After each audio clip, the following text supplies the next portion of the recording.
Welcome to the Purpose-Focused Advisor. This show is for financial advisors who want to grow their business with clarity, lead with purpose, and build a life that reflects what matters most.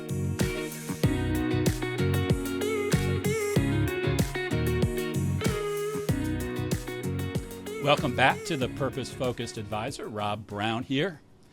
Today's guest is someone I've known for more than 20 years.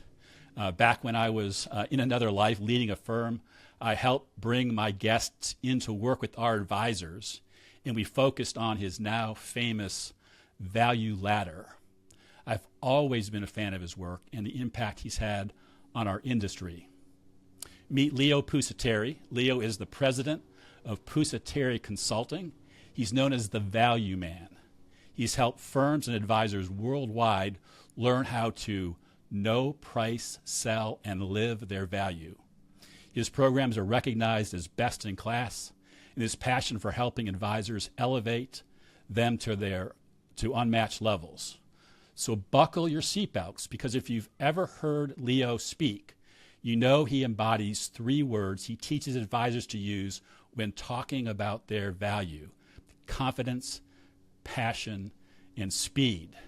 And you'll experience all three of those, I am sure, during this conversation. Leo, welcome to the podcast. Thanks, Rob. It's so good to reconnect with you. And we've had many memorable times, I know, in class together over the years, and privileged to be part of the podcast today. Thank you for having me. Yep, no, absolutely. So, Leo, I mentioned confidence, passion, and speed. And when somebody asks me, do you know Leo Pusateri? What do you remember about him? I share those words because they stick with you. Where did they come from? You know, it's interesting. When I wrote the program, 1997, I'm really aging myself now. And we launched a process called Discovering Your Value. And when I came up with the questions, and I said, just think of the logical questions that you should be able to be answering at a very high level: Olympian, world class, black belt, Navy SEAL. If you were an actress, you know, Julie Andrews or Glenn Close or whoever it might be, it doesn't matter. A musician, the people that we admire, that we look up for. And these words just kept coming to me. I said, there's such a level of their preparation that exudes into the confidence that these people have. And I would always ask people, I said, you know, can you think of people, of the characteristics of confidence to you when you're with somebody who's displayed that? What's it look and feel like? What are the aspects that take you away from other people when they're winging it, so to speak? And the passion, I said, is that absolute love for what they do. You know, you love the Cleveland Guardians, the old Indians. I love the Buffalo Bills. When we talk, you and I could talk for hours about games we went to, some of the best plays ever, the best players, things like this. There's a genuine love for what you do, in that people know that it just comes out of you. It's like, oh my gosh, this person so believes in what they are representing. It's just palpable. In speed, as I said, was when people ask you fair questions, Rob.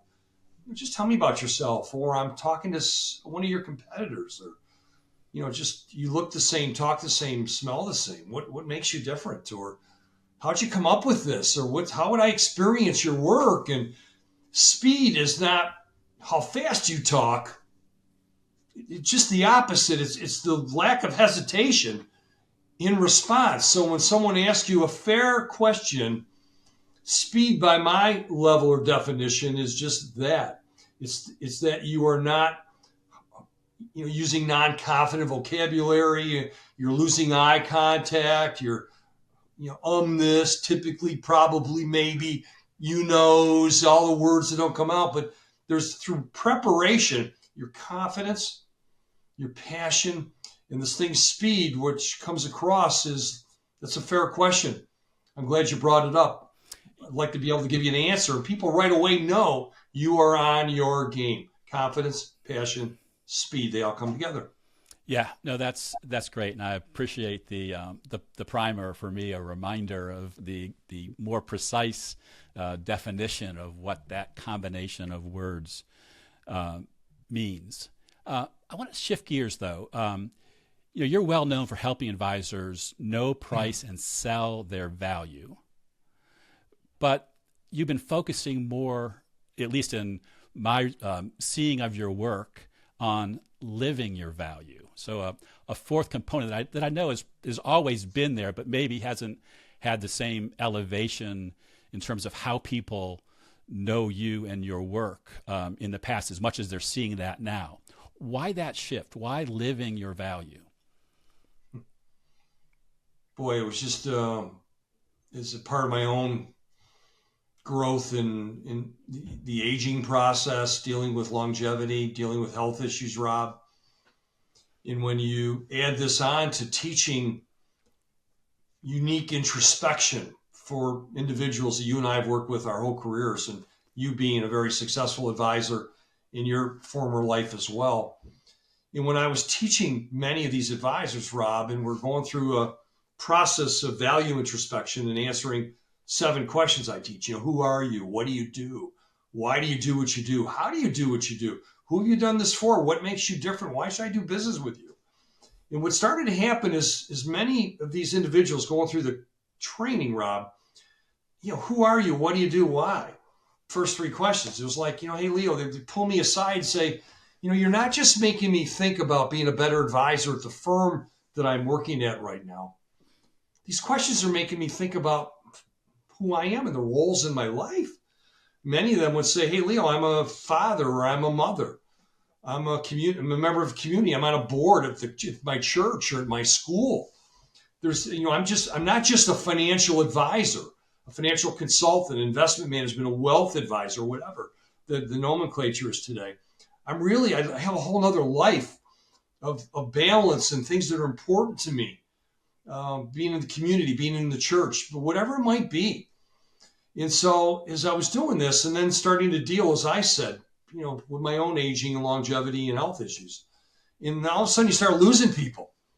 And you lose your picture of my dad behind me or my brother that I both lost, and my mom, and then dealing with cancer and dealing with other issues in my life, being on a emergency landing with an oxygen mask over to my left ear that I've kept as a souvenir reminder of how fragile life is.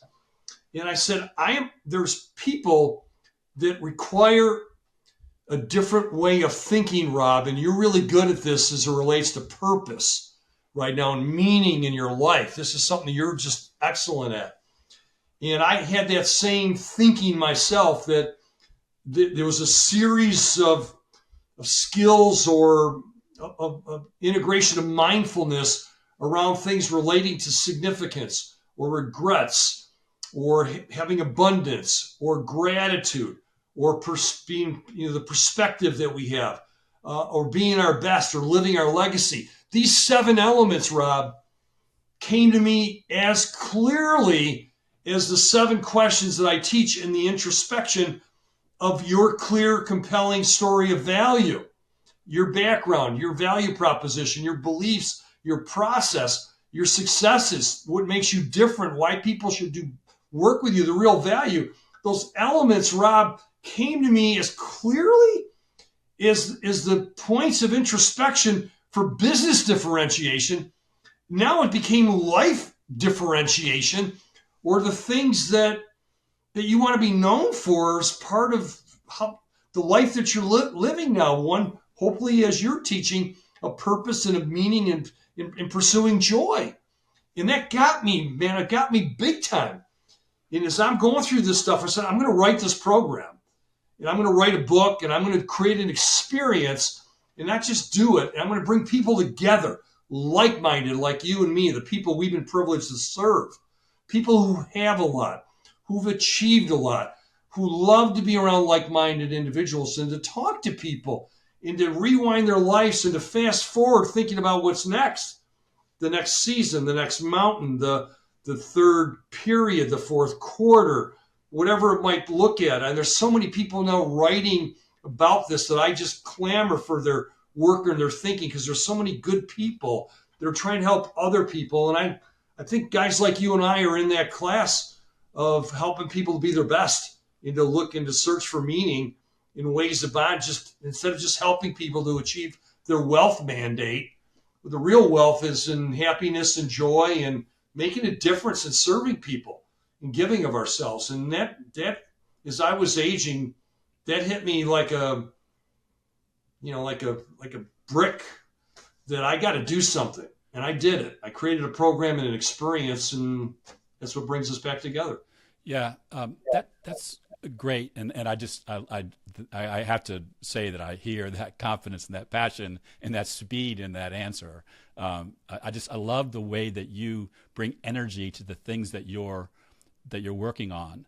But I also want to dial it back for a second, because it seems to me that there is a resurgence of this connection between what we do in our work and who we are as a person and in our purpose, and tying everything together.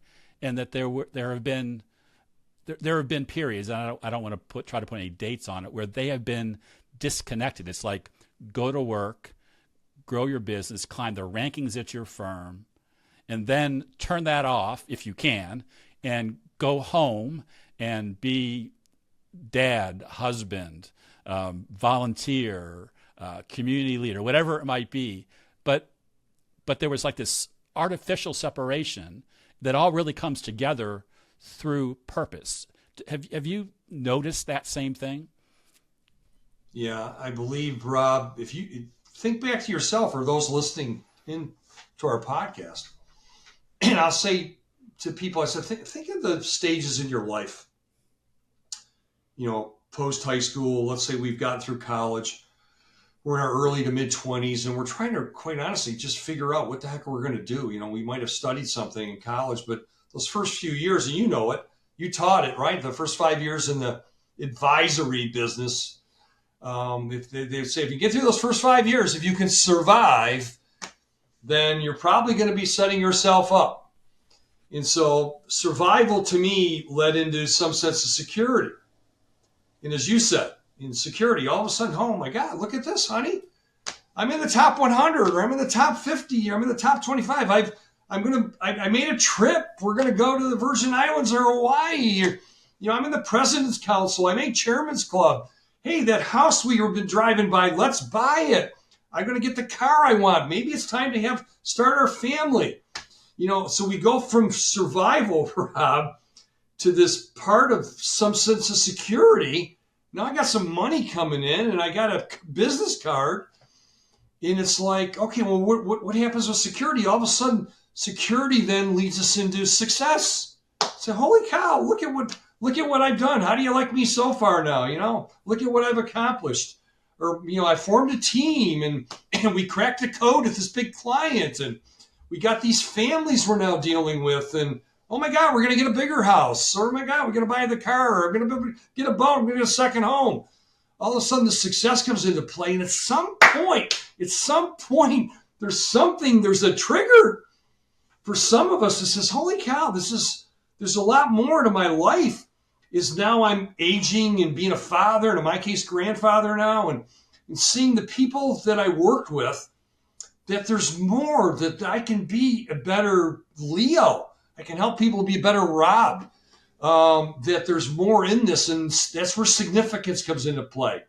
So the ladder from survival to security to success to significance.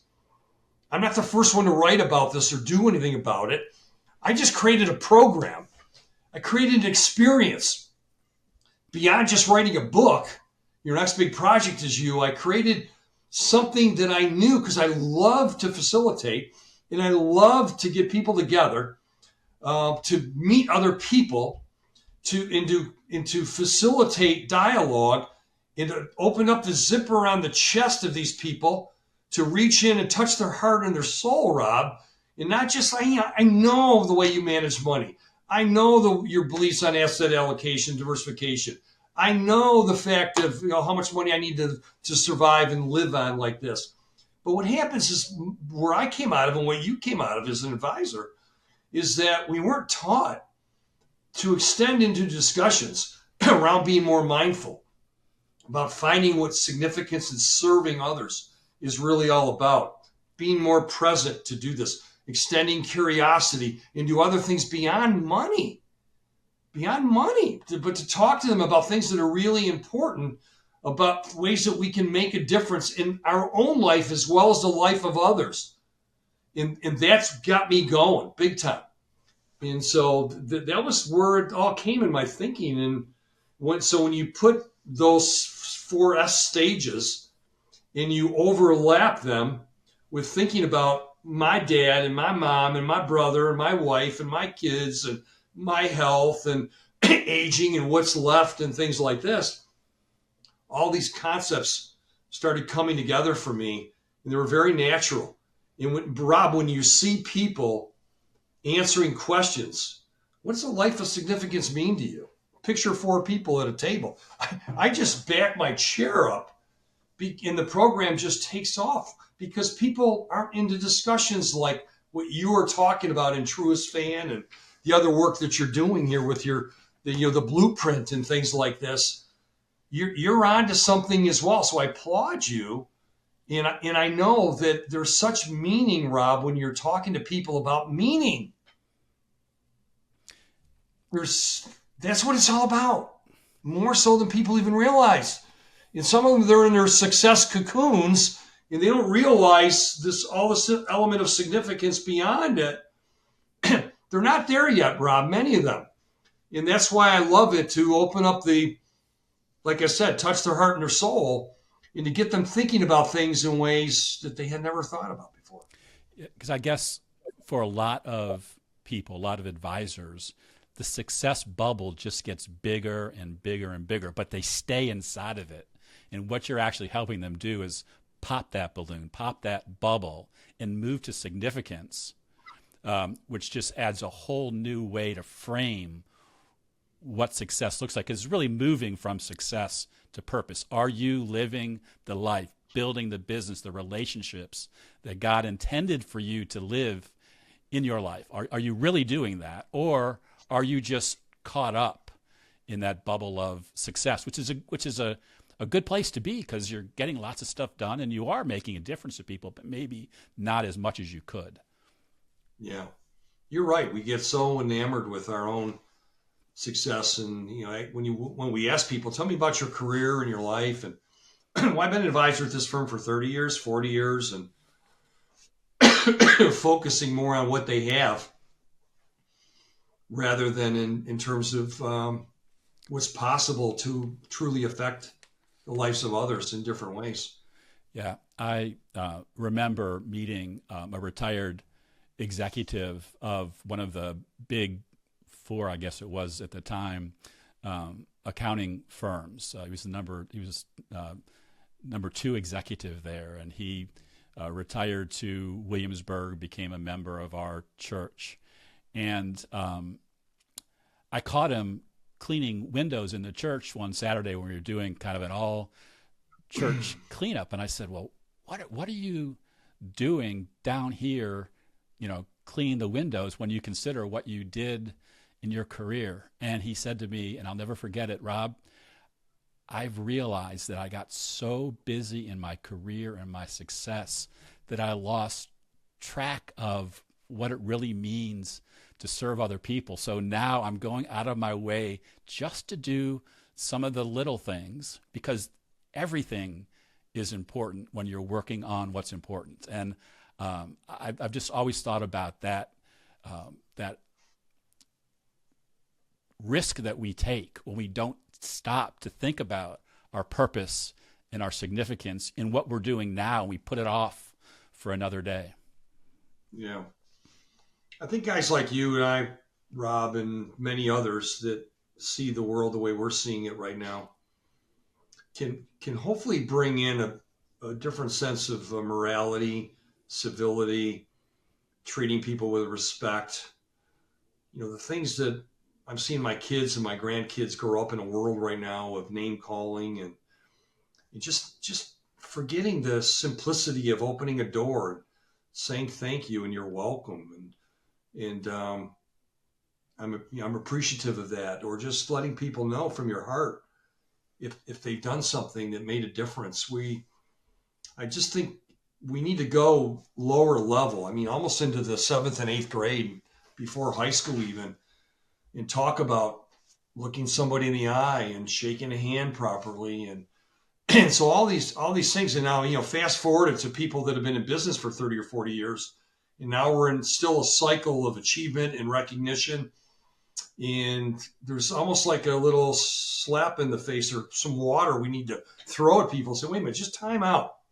Time out. How do you really measure success right now in your life and what's important to you? And I'm one of these guys, Rob, is privileged to say my parents were with me at my first breath and I was with them at their last breath, both of them.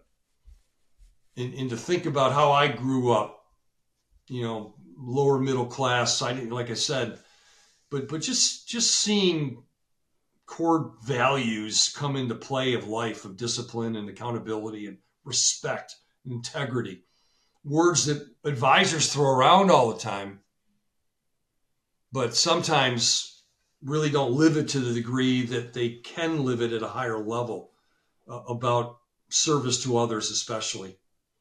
And I think that's the thing as I'm aging more, is just finding more ways to bring a smile on someone's face, Rob, or to make a difference, or to say, do you need somebody to talk to? I love counseling kids. I love counseling the sons and daughters of people that I know that are in college now and wondering about their futures and asking them questions about things that really mean a lot to them, what they're trying to do to balance achievement and security and survival and success with significance early on, to get them thinking about it, bringing it backwards. So it's at the end now, but how do we bring significance and an understanding of things like this earlier into the teaching, Rob, and not just learning how to ask somebody for an order or a referral or an introduction or this, but to understand that they can make a difference in people's lives early on in their career. They don't have to wait to bring significance into life after they've been successful. They don't have to wait. Yeah, which I think, Leo, is a perfect time for a coaching moment on this podcast, although I would suggest maybe everything's been a bit of a coaching moment so far. But I love to give our audience something actionable, something you could do today to start living out that significance, that purpose in your life. And as we were getting started today, before we hit the record button, we were talking about some of the recent things that you have done, like sending a book to somebody that you played in a member golf tournament this weekend. And we're talking about the top 100, talking about the box sitting next to you of the priceless notes that you've written to your son. Talk a little bit about putting what you're talking about into action in a way that can create this like repeatable habit. Because sometimes I think if you can just get that boulder rolling down the hill, it'll take off, and you can create that sense of significance and purpose and create some momentum for yourself just by doing little things. I'll give you one, because I can go on for another hour with you on other things I've learned through others as well. But the one I created was an exercise called Who's on Your Top 100? And people look at me and I'll ask them, I'll say, well, and you can do this after listening to this podcast. Just take a sheet of paper. We've got it in my workbook in my journal that I use for my program, obviously, but just take a sheet of paper today and start writing out the people in your life that have made a difference. Who stands out? Who's on your mentorship board? Who are the ones that elevated your game? It's funny, Rob, when many people just have never written this down before. I actually put the names down.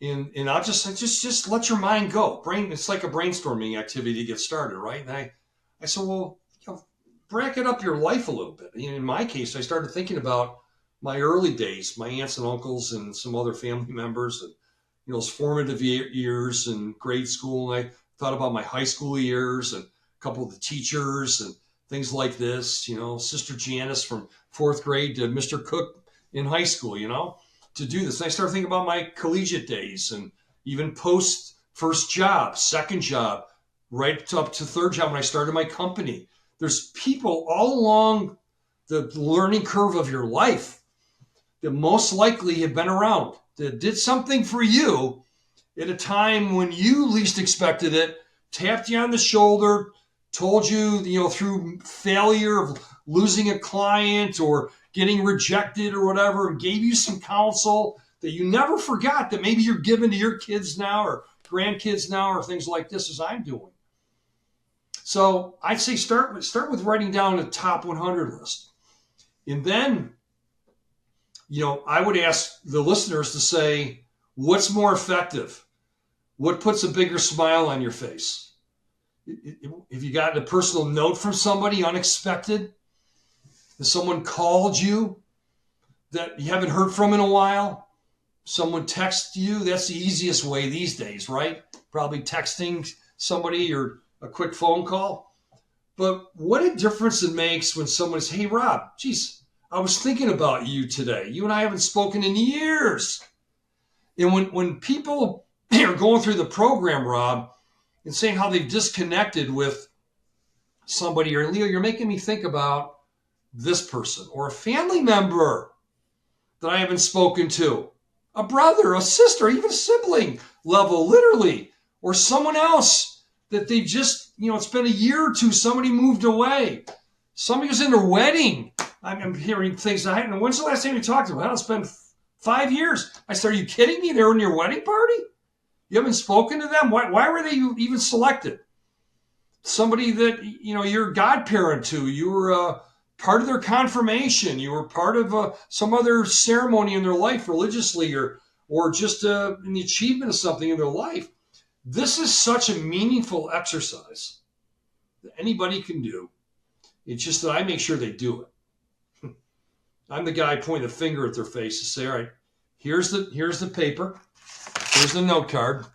Get your pen. Start writing. Here's an envelope. Here's a stamp. In the next half an hour, we're gonna begin this for you. We're gonna get one of the top 100 done. Rob, you remember the days when you were an advisor? When people would say, how do I build a $100 million revenue business, Leo, and manage accounts and charge a fee? It's no different, Rob, than how do you build out your top 100? Start with one. Call, write, or text. Preferably write. As I showed you my price list box, these are all, when you take cards, and I tell people, I say, what do you do with all this stuff? What do you do with all these cards over the years that you've received?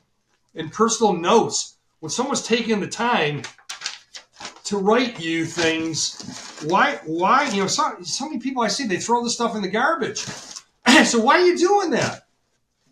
On those bad days or those tough moments or something's going on, it's raining outside and you're looking at, hey, what's good because the flowers are growing, but there's a way we need to pump up someday. Every now and then I'll just pick out some of these cards and say, well, I haven't talked to this person in a while. And I just say, I was thinking of you today, man. I was laughing, thinking about things we used to do together. I was thinking about the advice that you gave me. I was thinking about that time I made that presentation and you stopped me and told me, shut up, Leo. Don't go past the sale right now. Stop talking. The advice I've received in my career that's made me better in my craft and helping others right now, Rob, who's on your top 100 list? Anybody can do it as a result of this podcast. Absolutely. Like I said, I love to send our guests away with something to do. And I can't think of anything better to do right now. I can think of 5 people just off the top of my head that I need to send that note to today. It won't be hard. It's just a matter of stopping and taking the time to do it. In fact, I was actually thinking, I guess 4 or 5 months ago, I was thinking about my daughters. As you know, I have triplet daughters, and we're pretty well connected. We stay in touch with each other all the time, but I don't always stop to tell them how much I love them and how much I think about them. And I said, I'm just going to surprise them and send them a text message, which is just because of life was the easiest way to do it. And that text message that I was going to send to each one of them individually turned it into a week worth of text messages to each one of them individually. And I made them the star of the week in my mind, where I just wanted them to know. And these were long text messages, probably better for a handwritten note. But just taking the time to do that, it strengthened a relationship that was already strong and made me really feel that purpose that I have in being a dad and continuing to be a dad and a grandfather.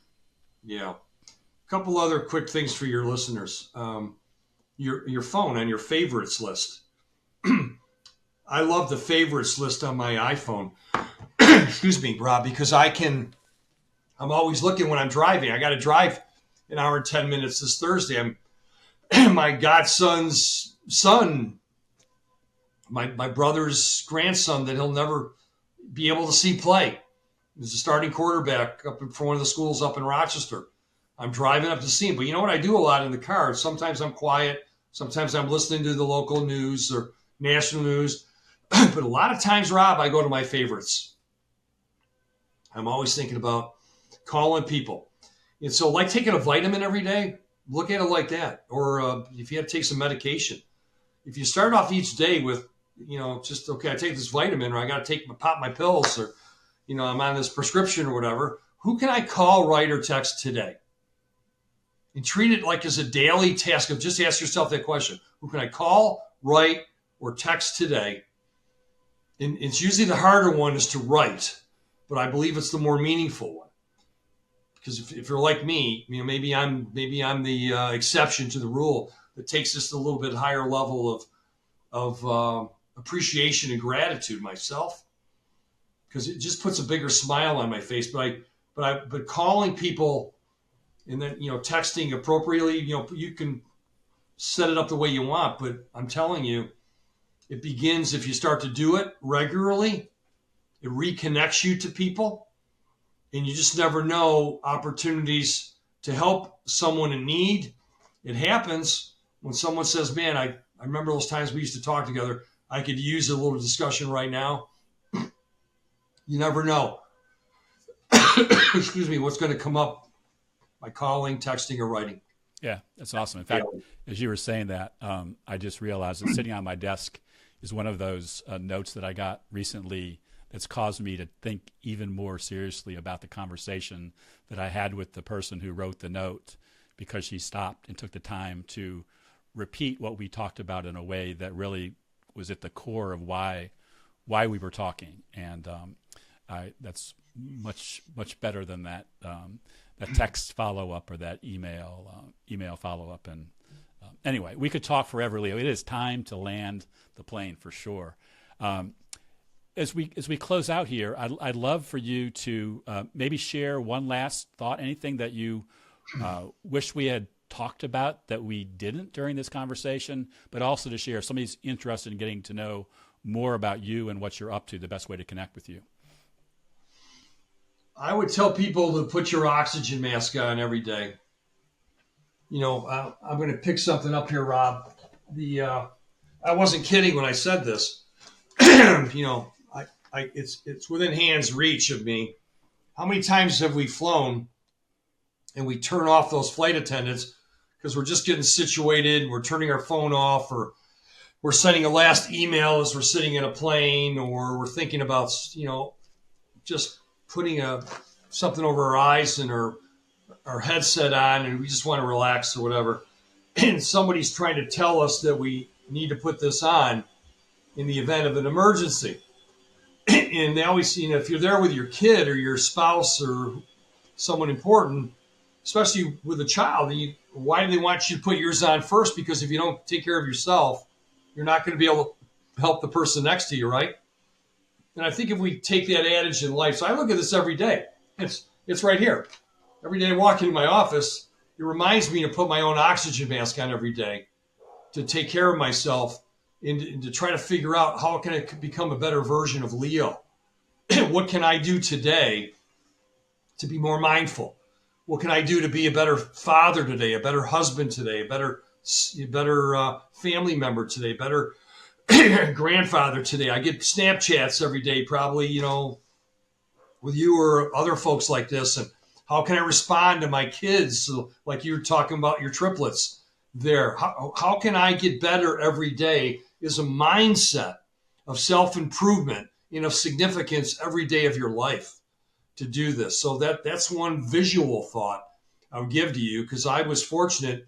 And one of the reasons my program went to the next level, because I had this on literally at 27,000 feet in a descending plane when we lost air pressure. And as soon as I got down, and this was 12 years ago, give or take, and I realized that there was more in my life that I can do to give to others and be better.